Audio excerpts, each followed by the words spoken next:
session, we shall be picking from that level, that how can we increase the local production in Africa, and how can we also do more of research and development in diagnostic, vaccines, and also to make it that it is us who are producing. So if I may give a brief background, my name is Modoni Kahuho. I work with the Africa CDC. I'm a program officer, but by training, I'm a political economist. So I did a paper on local vaccine manufacturing on a political economy perspective, but that's for another day.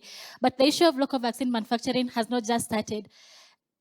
When we got our independence, the increase of local vaccine manufacturing, the increase in local vaccine, the increase in local production increased, but during the 1970s, when we had the economic crisis, all industries went down, and the same happened to the local vaccine industry or the local manufacturing. And then in the 1995, there were discussions started happening on how we can increase local vaccine manufacturing. And now the COVID has presented us with a different issue, and we have seen that the gap we have in Africa, that we only produce 0.1 or 1%, and the rest comes from an imported market. So for this session, we are going to discuss, or we are going to see how that is. And I'm very passionate about this, and I feel like for our generation, what we are going to leave behind is established local vaccine manufacturing in Africa. So for the panel, we have let me start with Dr. Claude. He's Director General of RBC, and then we have John Paul Omolo, he's Senior Advocacy Officer. We have Dr. Derek. He's the founder of Verna, yeah. And then also we have Sister Antonia. So those will be our panelists for this session. So to start with, ladies and gentlemen, allow me to welcome Dr. Claude to come and start the session for us. And thank you so much, sir.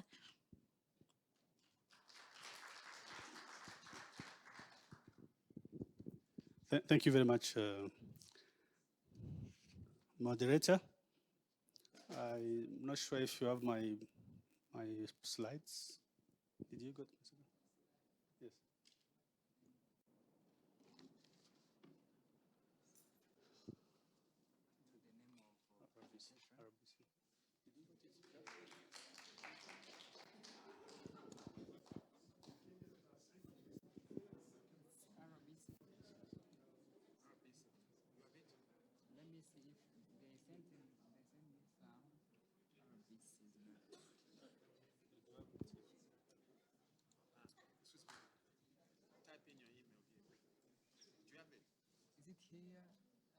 No, it's here. Just send it here.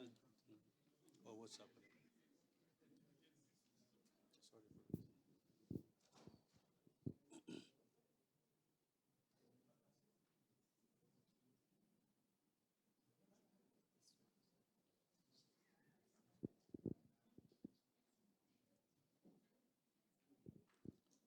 So thank you very much. Good afternoon, everyone.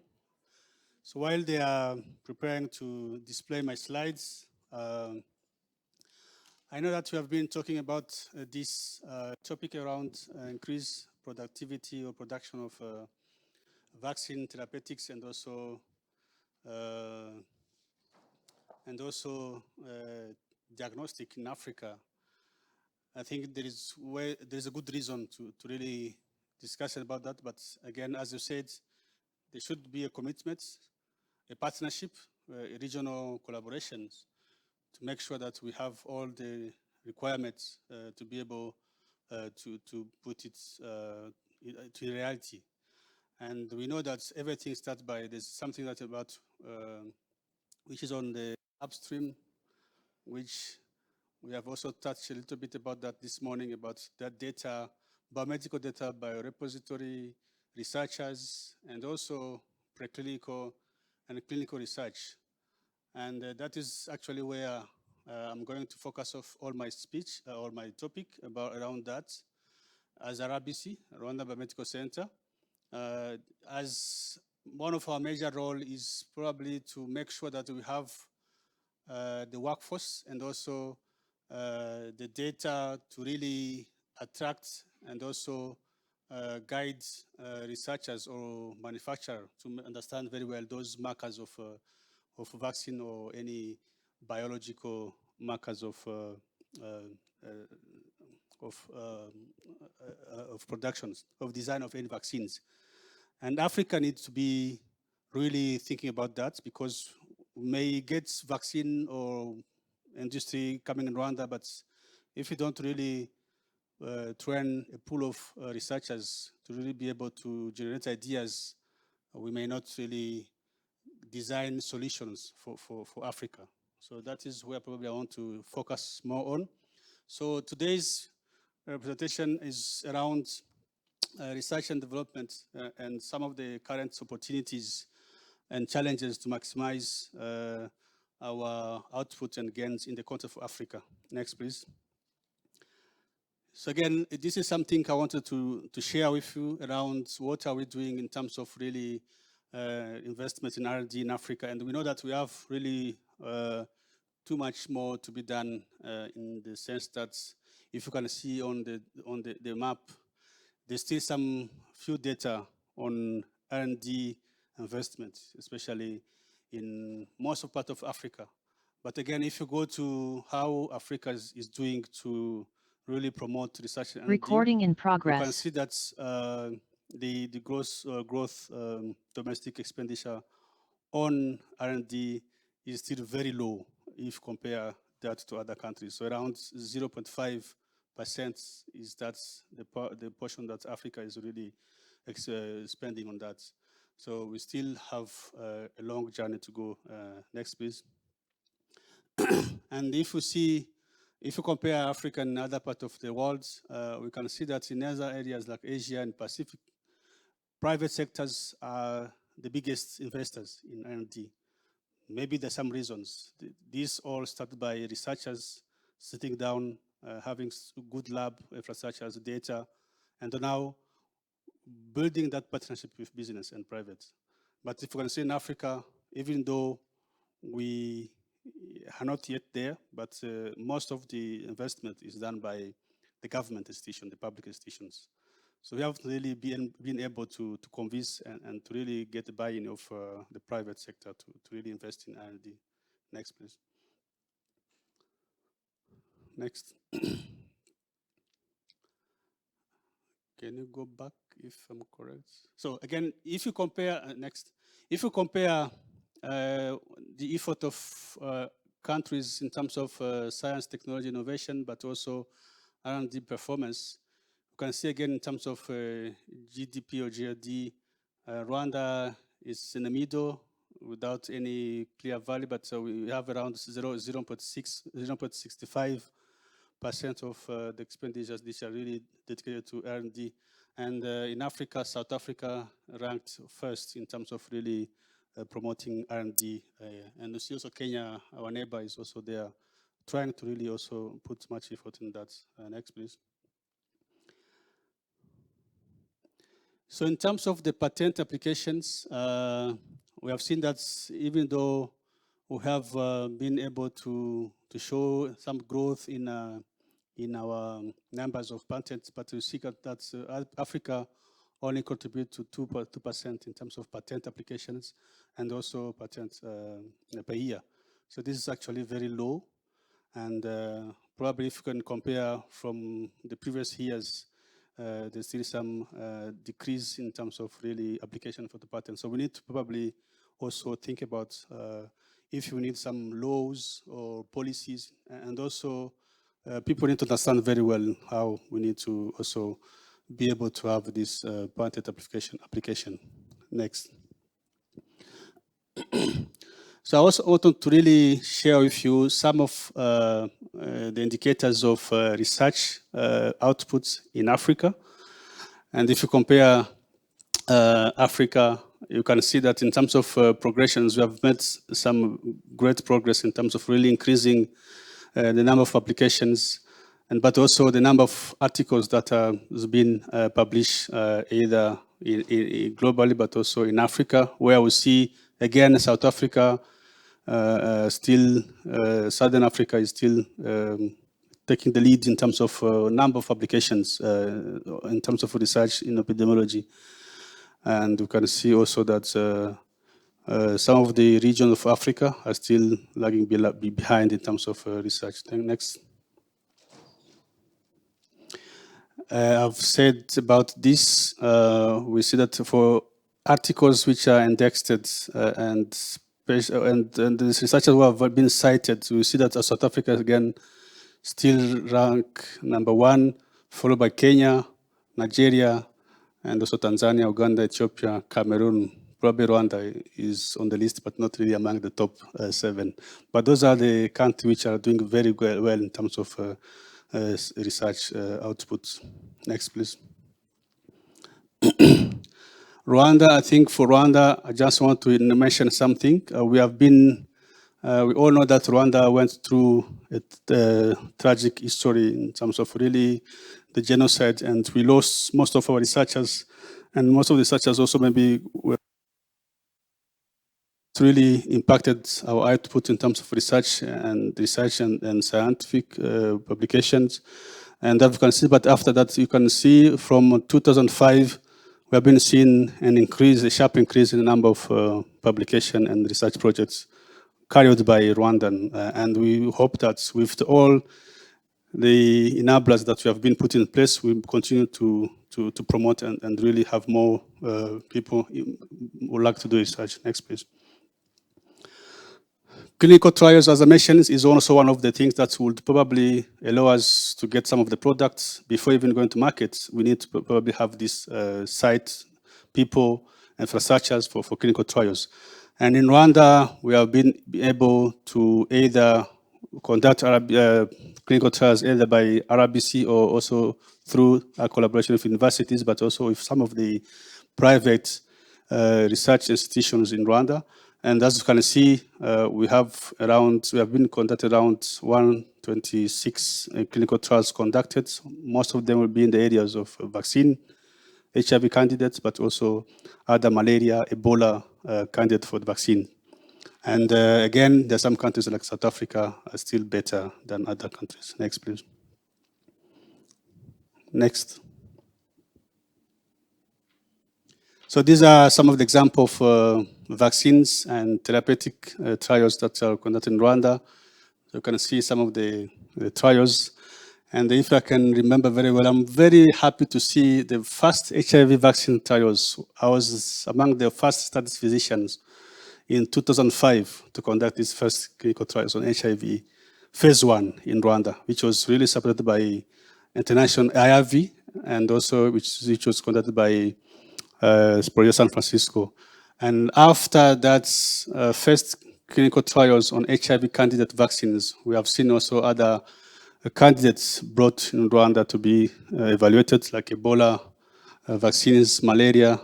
And in the room, we have some people or some staff, some of our colleagues who are in the room also actually conducting now some trials on malaria. And I can mention that Rinda Wuzima, Marie Michel is there. So they're really helping us to really make sure that we support the clinical trial. Next, please.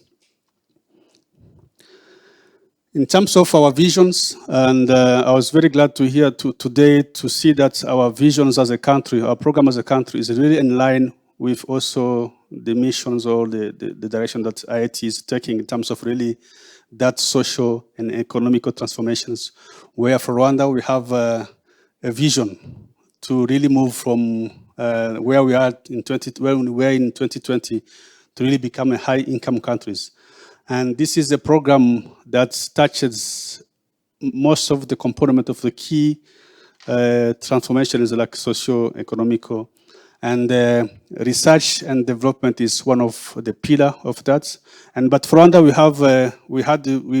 we developed an initial national strategy for transformations, which was supposed to be implemented from 2020 to 2017 to 2024. And this would really prepare us to really achieve this Vision 2050. And one of the key interventions, as I mentioned, is to promote research and development, but also stimulate innovation.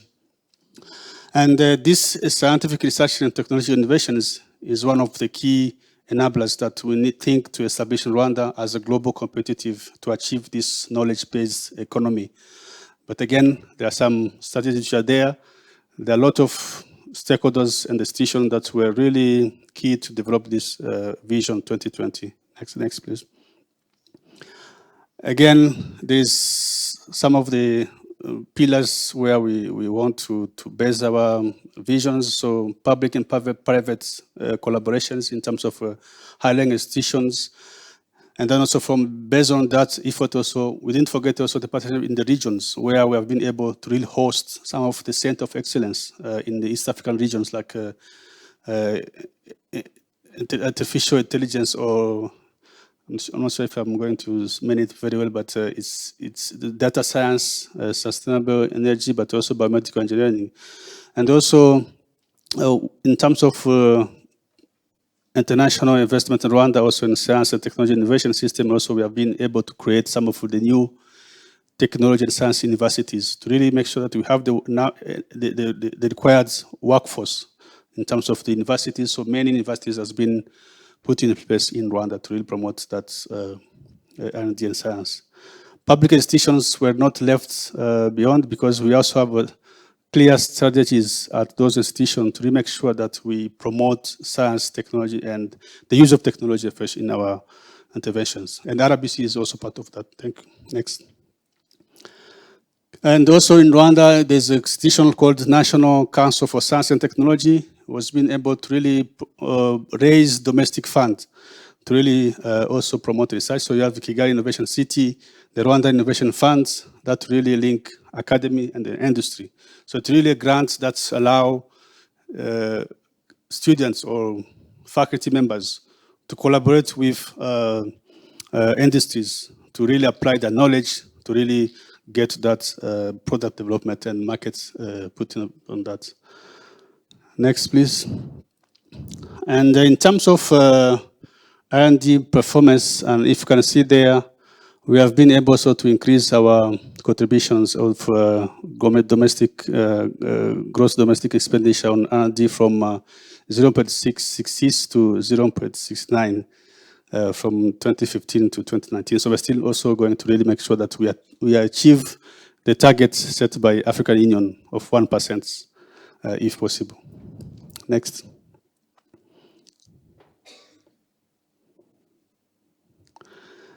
In terms of personnel, we still have very few researchers, or we have very few people who are able to conduct research. If you compare the number of researchers, we have 152 researchers per 1 million inhabitants. So again, there's also a clear objective in this vision to really increase the number of researchers, to really make sure that we have enough researchers to draw or to drive the research output and development. Next. Some of the gaps and challenges which I think we see in most of the African countries. In Rwanda, we have, first of all, these limited research infrastructures. As I can mention, we do not have, for example, proper environments and infrastructures to make sure that we have clinical trials which fulfill or has all the standards to conduct clinical trials. I've mentioned about the low number of researchers, limited researchers capacity in terms of people who are really trained on generating ideas, but also conducted sound research, scientific research. One of the major problem in our public institutions mostly is those complex administrative and procurement procedures, which actually discourage researchers to invest or to invest their energy in writing grants, but also implementing grants also. So it's really something we are trying to address to make sure that there's a policy which is really facilitating research. Again, career development is another, career development research is also another challenges, but I'm glad that this week there is a policy that is being discussed under the permanent secretary clusters to really incentivize researchers. So this policy has been, I think we started to develop this policy 2 years ago, and then now I think we are glad to see it coming closer to the approval, and probably we'll accept that next time, next cabinet discussion, this will be put on the table for discussion, and once approved, we hope to really increase the number of grants and research in Rwanda.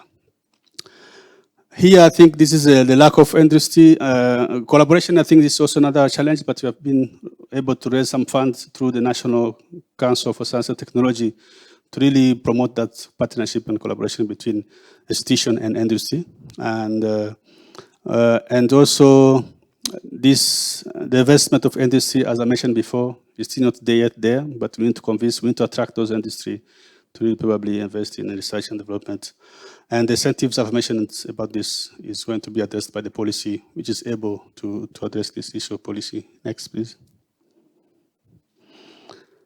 Lastly, I want to really conclude my talk to say that COVID-19 have really pushed us to really mobilize all our efforts to really think about joining our efforts to really promote technology and knowledge transfers to Africa as a priority, not only for COVID vaccines, but we hope that with the tech transfer of COVID-19 mRNA vaccines, we are able also to make sure that we are ready in terms of our regulations, in terms of our people, workforce, to make sure that we really be ready for those manufacturing in Africa. And this morning, and with the spirit of IIT, in terms of really those data biorepository and also specimen biorepository, we'll be able to probably have a well-characterized data of samples, clinical data, to really be able to identify some of the markers, biomarkers, to attract investors. So again, that just to end my my presentation by really flagging this importance of building the momentum on the current initiative on building COVID-19 vaccine manufacturing in Africa. So it's time for Africa to accelerate the research partnership initiatives, aiming to really extend the messenger RNA technology to other conditions, as I mentioned, like HIV, TB, malaria, as they are the priority for the burden for our population. And at the same time, it's also probably very important to mention that Africa needs to really increase the domestic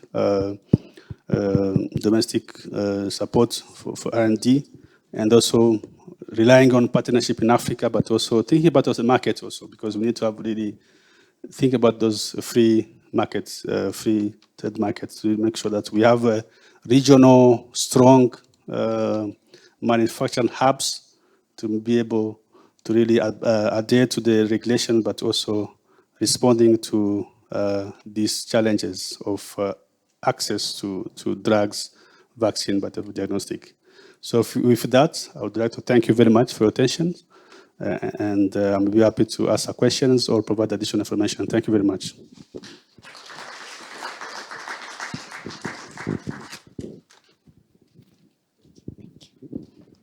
Thank you so much, Dr. Claude. And thank you so much for taking us through what Rwanda is doing in research and development in the local vaccine manufacturing and also in diagnostic. And from my key takeaway from your presentation was about the commitment and also strong partnership. And also you gave a call for private sector to join the government in putting more fundings at least towards the research and development. Thank you so much. Help me appreciate Dr. Cloud. I don't have a formula, but we can still follow his own.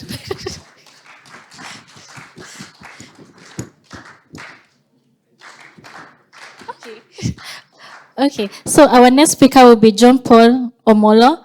John Paul Omolo is a senior advocacy and also a policy officer with PATH. Help me welcome John Paul, please. Thank you so much.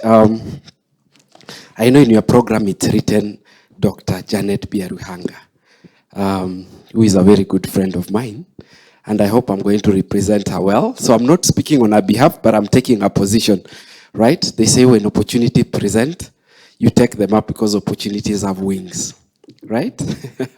So you'll allow me speak to the topic of the day, which is generally around increasing local pharmaceutical production in Africa, research and development in diagnostics, therapeutics, and vaccine manufacturing.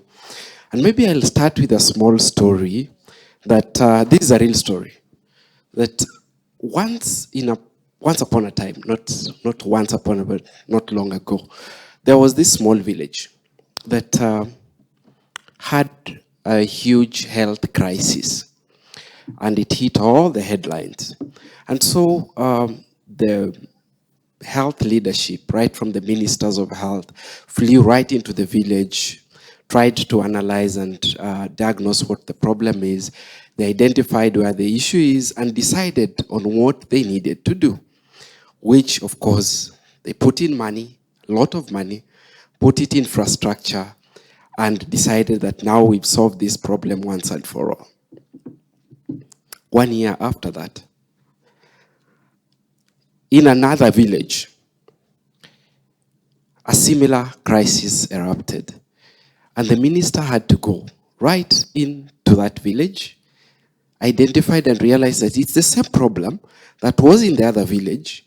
And looking around, he realized it's the same people that were in that other village that came into this village. Technically, they were nomads, they were moving. And therefore, the problem that was solved in the previous village X, the issues were there, but they came to this place and had to endure with the new challenge, or rather the same challenge in a new place. Why am I saying this? We have talked a lot about increasing local pharmaceutical manufacturing. But I would like to look at it not from the supply side, which all of us have been doing. Think about that village and those ministers who came with everything. But to look at it from the point of understanding what the villagers wanted and what is the life pattern of these villagers. So irrespective of how much money we are going to put on the supply side, without really understanding the demand side, the challenges, the issues that we are going through, and how these products are going to be adopted and taken in, then irrespective of how much we've put, it is not going to help the final user. So we must start looking at the demand versus the supply versus the demand inputs, and really understand within the local manufacturing, are we doing enough to be able to engage the communities that at the end of the day, all these products that you want to produce are going to be consumed by these people? How do we then create the balance between the supply and the demand for the local products? What narrative are we currently driving within the continent for locally produced products? Are we only talking about the supply? How much are we engaging the communities? And remember, many a times when we think about communities, we are thinking about that non-educated small woman and man in that village. We are part of that community.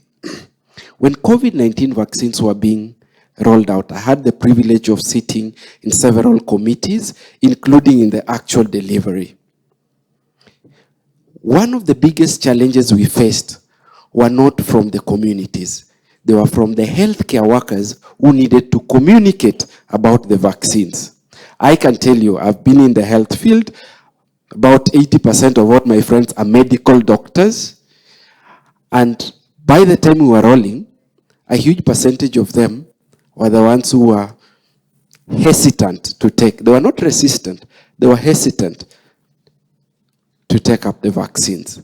So how are we engaging us as part of that community to be that mouthpiece towards driving the agenda? We need to start preparing countries and communities in a way that they are able to consume, to have the confidence that we talked about on the products that are currently being produced locally. Do we have that mouthpiece? Who are we waiting for to start speaking for us? A lot of the times we've talked about local production, but are our government confident enough to procure from our own industry? Are our legislative frameworks allowing us to procure from our own? I know in my very own country, there's a very big cap that only allows a certain amount of money to be spent within the country, and anything above it, we should will only be bought outside the country. And that is a legislative framework that is a barrier to local production. So how are our legislative frameworks, policy frameworks, guidelines promoting local production?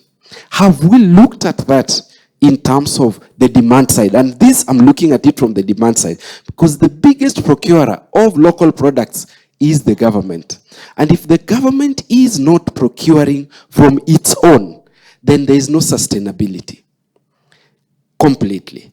When the people, the citizens, are not confident on the products that are being produced locally, then we are also doomed. At the end of the day, they will always go and procure somewhere else. So what is the narrative that we are currently driving to create that level of confidence? As a team, we have a responsibility. And in the way we prepare, I think Dr. Cloud has talked about the health R&D. It starts from the R&D point of view. How much are we engaging the communities, the decision-making systems at the local levels in the research and development processes, so that they walk the journey from the very onset to the very end and are able to be, we don't need to take a ton of time convincing them of the benefit or even the safety of the product, because they've been part and parcel of this process and have learned that. A lot of the times, we include communities as a, by the way, as an afterthought within the R&D space. And at the end, we then compromise on the level of confidence that these communities are having, including our very own governments. So we might start from the health R&D space, and I love the way Dr. Cloud has put it in so many ways. But at the end of the day, we need to see the community at the center of this R&D from the very onset to the very end. We also need to build that level of confidence, both at government and at the community level, as well as look at if we have to increase production of local pharmaceutical medical countermeasures, the health system must be able to absorb this. So you cannot produce a ton of goods, medical countermeasures, and yet the health system is not ready, including, when I say the health system, including the supply chain, including all those kind of things, the healthcare workers are not able to consume these within the time period that they are still potent for use. So thinking about the health system, strengthening and making sure that as we are thinking about vaccine production, how is our cold chain cold chain optimization processes? How are we working with the supply chain? What are we putting in place within the continent to be able to absorb this within the health system angle? We also need to think about the advanced market commitment. We cannot increase production if we do not know where these products are going to go. A lot of the times, we know that in Africa, the fiscal space is very thin and we have so many competing priorities. And because of that, you find that we might not be able to procure the product at the actual price that it should be sold, according to the market rate. And therefore, these prices have to come down. But for us to do that, and for the producers and the manufacturers to be able to produce this over, we need to guarantee them of volumes. So again, should volumes be the only determinant of pricing? We need to start thinking innovatively in terms of if we are to get the best quality of medical countermeasures in the continent, what are other ways of guaranteeing and providing incentives to the manufacturers to be able to produce this product for this market that we are looking at? That advanced market commitment, including in terms of resources, really needs to be thought through. We need to also look at how are we reviewing both our national and regional laws that currently are a barrier to this advanced market commitment. How are we even structured as a continent to be able to pool resources together, procure, do the pooled procurement? Because at that point, that's the only time we are able to negotiate the prices in a way that would bring the prices down because of those economies of scale. the procurement needs to also to be done by other multilaterals. We have the Gavis, the Global Funds, the PEPFARs, the UNICEFs, who do a lot of huge procurement for Africa, outside Africa. If we are going to increase manufacturing within Africa, we must have very candid conversations with the multilaterals to start procuring a certain good percentage of these medical countermeasures from Africa for Africa. Otherwise, if we do not do that, then we are losing the game from the very onset. The other thing I needed to speak about is the coordination of players. Since the advent of COVID-19, we've had about 12 countries in Africa, 12 by December, I think so, there were 12 countries in Africa who've pronounced politically that they're going to start manufacturing vaccines. Some say COVID-19 vaccines, some say routine immunization vaccines, but generally vaccines. But we must also go beyond, and this is where the political and the technical needs to separate. Political pronouncements are great, but manufacturing must also be sustainable. If Rwanda is producing COVID-19 vaccines, Kenya has no need of producing that vaccine. Ghana does not need to produce that vaccine. We need to look at it from a business model point of view so that we coordinate the producing countries or countries that are currently or either currently manufacturing or willing to manufacture in a way that we complement each other. The egocentric approach towards manufacturing will be the undoing of manufacturing in Africa, and we cannot attain the increased manufacturing of these medical countermeasures if each one of us is producing for its own population. And at the end of the day, we will have very good facilities that are capable of producing, but are operating at 10 to 15%. I know in Africa, and in Kenya particular, most of our industry are operating between 40 and 60%. And it's because of the need that we do not have the demand for this product. So how then do we do this? I need just to mention that a lot of the things that I'm speaking to here, already there are initiatives towards it. So through the Office of the President, Cyril Ramaphosa, under the COVID-19 Commission, they're thinking about having this coordination mechanism of member states who are either willing to produce or are currently manufacturing. This coordination is called HEALTH, just like health, the harmonized entity of African leaders in technologies in health. So this HEALTH will operate like ALMA. I don't know whether the malaria people within the malaria space know ALMA, African leaders in malaria, something. Yeah, where there's a lot of centrality and coordination among the heads of state. So we must also think about the coordination and avoid the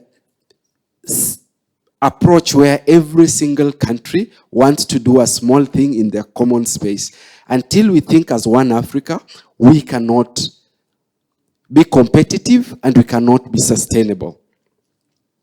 There's also a lot of the need to make sure that as we are coordinating, we not just coordinate the personnel or the industry, but also the funding. If you look at the amount of funding that has been committed in Africa in the last 2 years alone for manufacturing, if we are not careful, that money is like opening a tap into a hollow bucket, and it will never get full. So how then do we make sure that we also coordinate the funding so that we can enhance